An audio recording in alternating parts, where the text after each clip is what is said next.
Assalamualaikum warahmatullahi wabarakatuh. Apa kabar anak ustazah? Masih semangat belajar kan?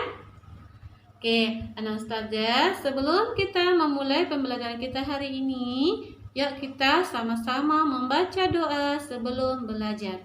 Bismillahirrahmanirrahim. Rabbi jidni ilma warzuqni fahma wa amalan mutaqabbalan ya arhamar rahimin. Amin. Hari ini kita masih belajar tema 1, yaitu selamatkan makhluk hidup. Namun pada pertemuan kali ini kita sudah masuk subtema 2, yaitu hewan sahabatku. Pada muatan pembelajaran IPA dan pada pembelajaran 1 ada di halaman 64 sampai 65. Silahkan anak ustazah dibuka bukunya ya. Dibuka bukunya halaman 64 dan halaman 65. Judul materi kita hari ini adalah perkembangbiakan generatif pada hewan.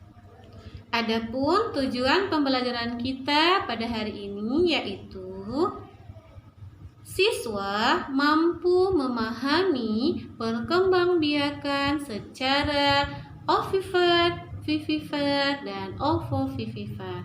Dan tujuan yang kedua yaitu siswa mampu mengklasifikasikan atau mengelompokkan hewan berdasarkan cara perkembangbiakannya, yaitu secara ovivivier, vivivier, dan ovovivivier. Materi kita hari ini anak ustazah itu berkaitan dengan surah Luqman ayat 10 yang artinya Dia menciptakan langit tanpa tiang yang kamu melihatnya dan Dia meletakkan gunung-gunung di permukaan bumi supaya bumi itu tidak menggoyahkan kamu dan memperkembangbiakkan padanya segala macam jenis binatang. Dan kami turunkan air hujan dari langit, lalu kami tumbuhkan padanya segala macam tumbuh-tumbuhan yang baik. Jadi materi kita hari ini tentang perkembangbiakan pada hewan itu juga ada di dalam Al-Quran. Apa itu perkembangbiakan generatif pada hewan ya? Perkembangbiakan secara generatif pada hewan adalah perkembangbiakan yang dilakukan secara kawin. Nah, perkawinan ini terjadi apabila sel dari spesies jantan bertemu dengan sel dari spesies betina.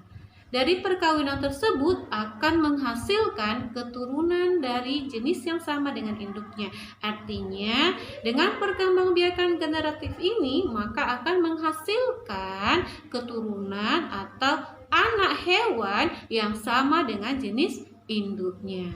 Perkembangbiakan generatif pada hewan terbagi menjadi 3. Yang pertama yaitu secara vivivier atau melahirkan, yang kedua secara ovivivier atau dengan cara bertelur, dan yang ketiga secara ovovivivier yaitu dengan cara bertelur dan melahirkan. Oke, nah ustazah, itu dia 3 perkembangbiakan generatif pada hewan.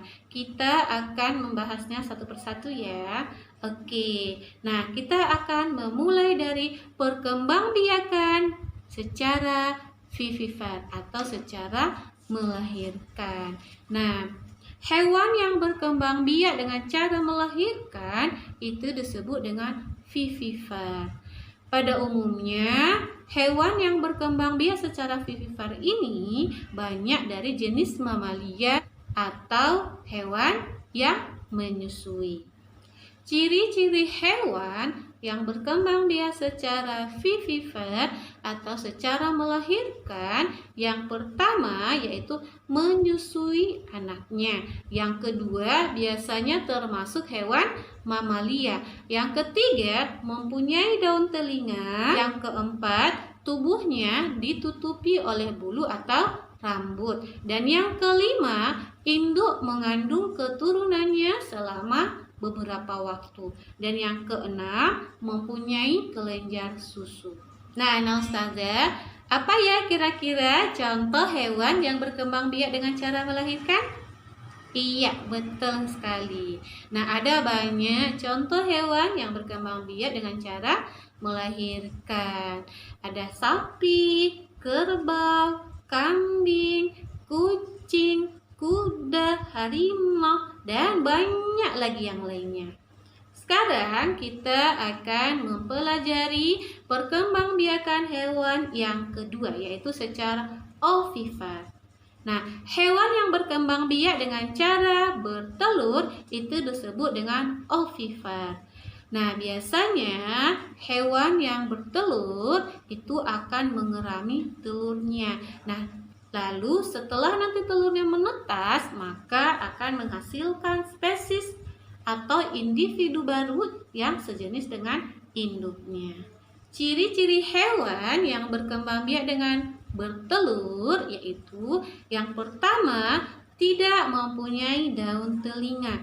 Yang kedua, tidak menyusui anaknya.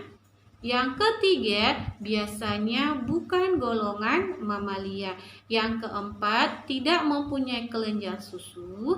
Yang kelima, biasanya hewan unggas. Dan yang keenam, induknya mengerami telurnya. Kira-kira apa ya contoh hewan yang berkembang biak dengan cara bertelur?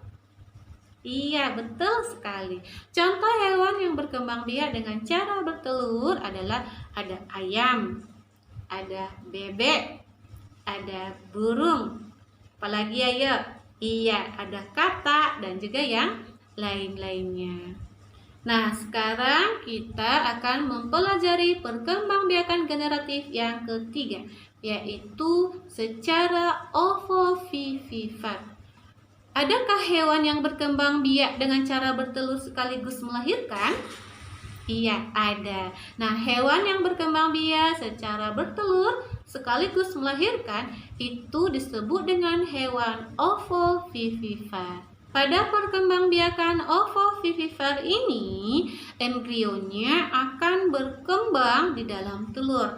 Namun telurnya masih berada di dalam induknya sampai kemudian telurnya akan menetas. Setelah telurnya menetas, maka individu baru tersebut akan keluar dari tubuh induknya. Hewan yang berkembang biak secara ovovivipar ini tidak mempunyai ciri-ciri khusus. Nah, akan tetapi perbedaan hewan ovovivipar dengan hewan lain itu hanya terjadi pada proses pembuahannya. Apa ya contoh hewan yang berkembang biak secara ovovivipar?